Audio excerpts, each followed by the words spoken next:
சிவபெருமானும் நந்தியும் மாட்டுப்பொங்கல் கதை. பொங்கல் பண்டிகையில் மாடுகளுக்கு ஏன் இவ்வளவு முக்கியத்துவம் அளிக்கிறோம் என்பதற்கு ஒரு சுவாரஸ்யமான புராண கதை உண்டு. ஒருமுறை சிவபெருமான் தனது வாகனமான நந்தியிடம், பூலோகம் சென்று மனிதர்களிடம் ஒரு செய்தியை சொல், தினமும் எண்ணெய் தேய்த்து குளிக்கவும், மாதம் ஒருமுறை மட்டும் உணவு உண்ணவும் சொல் என்று அனுப்பினார். ஆனால் நந்தி தவறுதலாக, தினம் ஒரு முறை சாப்பிடுங்கள், மாதம் ஒரு முறை எண்ணெய் தேய்த்து குளியுங்கள் என்று மாற்றி சொல்லிவிட்டது. இதனால் மனிதர்களுக்கு அதிக உணவு தேவைப்பட்டது.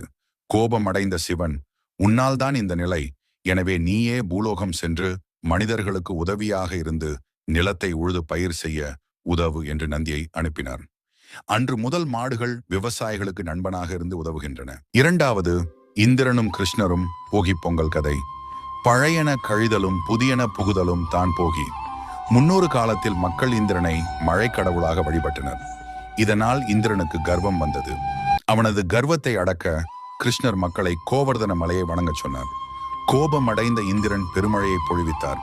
கிருஷ்ணர் மலையை தூக்கி மக்களை காப்பாற்றினார். இறுதியில் இந்திரன் தன் தவறை உணர்ந்தார். அந்த வெற்றியை கொண்டாடும் விதமாகவே போகி பண்டிகை கொண்டாடப்படுகிறது. பொங்கல் திருவிழாவின் 4 முக்கிய நாட்கள். போகி பண்டிகை, பழைய பொருட்களை எரித்து மன தூய்மையுடன் புதிய தொடக்கத்தை வரவேற்பது. தைப்பொங்கல், புதுப்பானையில் அரிசி வெல்லமிட்டு பொங்கலோ பொங்கல் என்று முழக்கமிட்டு சூரிய பகவானுக்கு நன்றி செலுத்துவது. மாட்டுப்பொங்கல், விவசாயத்திற்கு உதவியாக இருக்கும் பசுக்களுக்கும் காளைகளுக்கும் நன்றி செலுத்தி அவற்றை அலங்கரிப்பது. காணும் பொங்கல், உறவினர்களையும் நண்பர்களையும் நேரில் கண்டு மகிழ்ந்து பெரியவர்களிடம் ஆசி பெறுவது. தை பிறந்தால் வழி பிறக்கும் என்பது பழமொழி. உங்கள் வாழ்விலும் மகிழ்ச்சி பொங்க வாழ்த்துக்கள்.